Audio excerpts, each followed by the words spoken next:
Zaburi ya 24. Zaburi ya Dawidi.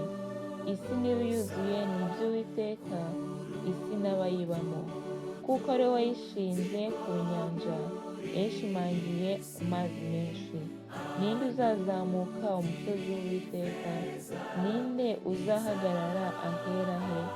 N'ufite amaboko atanduye n'umutima uboneye, utigeze kwerekeza umutima we ku bitagira umumaro, ntarahire ibinyoma. Uwo ni we uzahabwa umugisha n'Uwiteka, no gukiranuka abihawe n'Imana y'agakiza ke.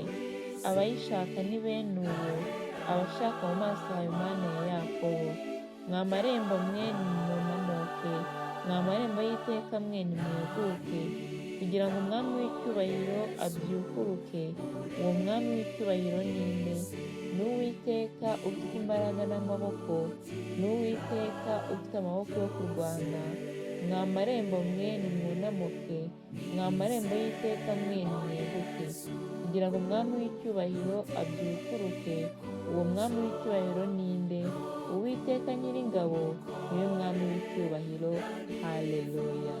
Inyuma andutira icyubahiro cy'isi, mudakwitirwa izina rye.